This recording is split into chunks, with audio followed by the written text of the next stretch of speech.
Thank you for joining our series of Rabbi Yishak Arama on the Parasha. This week, we're going to see two questions that the Chacham asks and his answers. Now, the questions aren't particularly strong, and the answers aren't particularly strong either.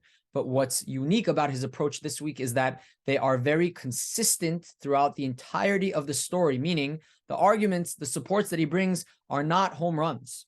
But the fact that they fit very well with all the different elements and pesukim of the story is really what gives strength to this perush. And on that note, I'd like to give chizuk for all of those who are keeping up with this series.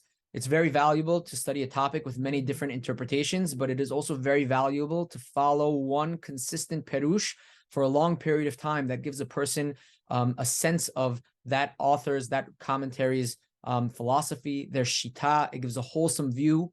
And of course, Rabbi Yishak Arama dealt with very deep ideas and very broad ideas. And it's very helpful for a person to find that consistency on many different topics as we are learning, as we're seeing. You get to learn to see his methodology, the kind of questions he asks, the way that he answers certain things, how he approaches certain topics. And I think it's very valuable to have that long-term learning of one specific commentary, whoever it may be. So this week's parasha, we're going to see the two questions, mainly on the first pasuk of the parasha. Of course, the main topic is the marrying of Yitzchak, finding a wife for Yitzchak, and the pasuk that opens up describes really Abraham. Abraham zaken ba bayamim b'Adonai berach et Abraham bakol. Abraham was of old age, and God blessed Abraham with everything. And then it proceeds. There are mainly 9 pesukim which Abraham is instructing his Eved to find a wife for Yitzchak and all the qualifications of doing so. Now, Rabbi Yishak Arama, again, as we said, he asks questions, and then he answers those questions. Usually there's about 15 to 20 questions. We're going to see the first two.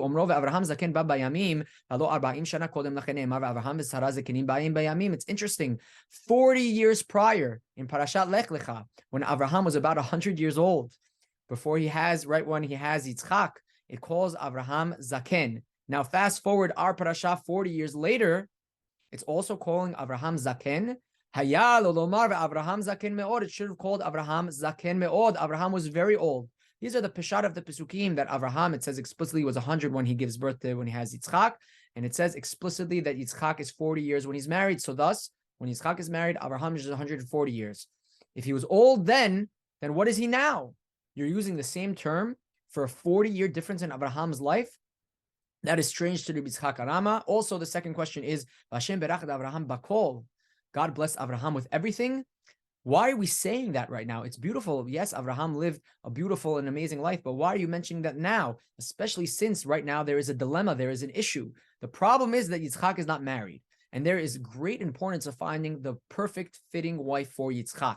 Abraham does not have everything right now. Abraham needs to solve this problem. That is his goal right now. And it really should have said Abraham was of old age and Yitzchak is not married and he's 40 years old and they need to find a wife for Yitzchak. So why is it saying Abraham has everything? How does he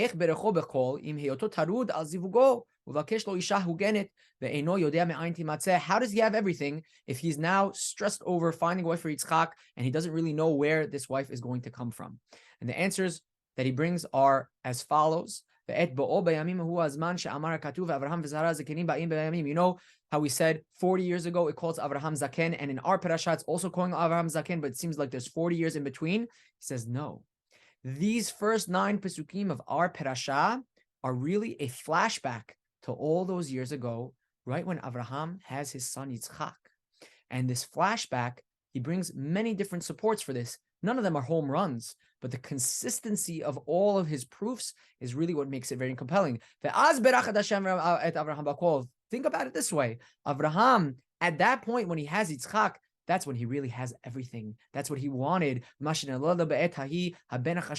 he has his important son Yitzchak. Now, of course, we have to be aware that Abraham does not know when he's going to live, as no man knows how long he's going to live. Abraham is 100 years old when he has his child. A father who has a child at a normal age is expecting to be there for his son. But Abraham cannot assume that he's going to be there at the time that it's time for Yitzchak to get married. And so, Amar el avdo zekan beto hamoshel me'az bechol shelo. At that time, when he has Yitzchak, he instructs his Eved the following parameters on finding a wife for Yitzchak if that comes to it. That's when he makes him swear. Abraham had the vision in order to see that he needs to appoint someone to make sure that this task is taken seriously and done in the proper way. Of course, this is finding a wife for Yitzchak. This is the mother of the Jewish people. Because this is, at the end of the day, Abraham's responsibility to find a wife for Yitzchak. But Abraham is aware that he may not be able to do so. Now, Abraham lives a very long life, Baruch Hashem. And now it's time for Yitzchak to find a wife.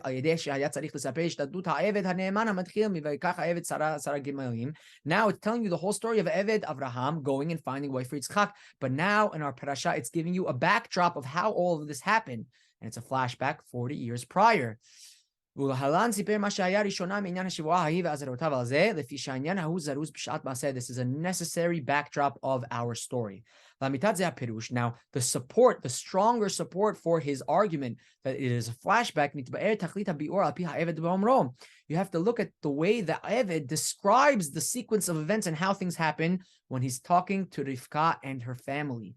He gives a whole long story of how this came about. He's trying to convince the family to send over Rivka, which was not a simple thing at all. And that's why Abraham and the Eved are taking this so seriously and are so, I don't know if the word stressed is the right word, but they're realizing that this is a very difficult task that needs, of course, God's divine intervention and help on all this. He describes the whole story as follows. Eved Abraham Anochi, Hashem berachet Adoni me'od. He describes how successful Abraham is. Vateled Sarah eshet Adoni ben Ladoni acharei ziknata, and Sarah has a child in her old age. Why is he mentioning this? Vayashbi'eni Adoni. Immediately he there says, after mentioning that they have a child, that Abraham made him swear to find the proper wife for Yitzchak. The way that Eved describes the story and the sequence to the family of Rivka is the same way that Rabbi Yitzchak Arama is understanding our story in the beginning of the parasha. That immediately once Yitzchak was born, that Abraham made the Eved swear to make sure that Yitzchak finds a proper wife. When Abraham had everything, that's when he made me swear to do as follows. Now you may be asking, okay, what difference does it make if he made the Eved swear 40 years ago, or if he made the Eved swear now? Why is this relevant? Why is this important? One explanation is why this is important is spelled out clearly by Yitzchak Arama, and one we already kind of mentioned. One is lehodiam ki miyom ledato haya belev adonav lakachat mitam isha livno kedei lefayesam uldaber libam. Remember, this is a very difficult task to find a wife for Yitzchak in another land and to bring that woman to Abraham and Yitzchak, even though none of them ever met Abraham and Yitzchak. Why aren't they coming on their own? We don't want Yitzchak to leave the land. We want the woman, the wife, to come to Yitzchak to make sure that she's being raised and building a home in the way and the derech of Abraham and Yitzchak. And so this task is very difficult. The Eved needs to do and convince in a way that is compelling to the family to let Rivka go. And that, of course, is done by the miraculous turn of events and how he finds Rivka. And even the family of Rivka recognize that this is all from Hashem, that this is happening. It's such an amazing story. But what strengthens this story is the fact that Abraham wanted someone like Rivka from 40 years ago and made the Eved promise from 40 years ago that they're going to find the right wife. This makes the entire story sound so much more important, that there's so much on the line and they're not going to compromise on any of the details that they have, that the wife needs to come to Yitzchak. This is making the gravity of the situation very severe. This is showing that the Eved is very serious about his promise that he made 40 years ago and is following up on right now, because that's when it's relevant.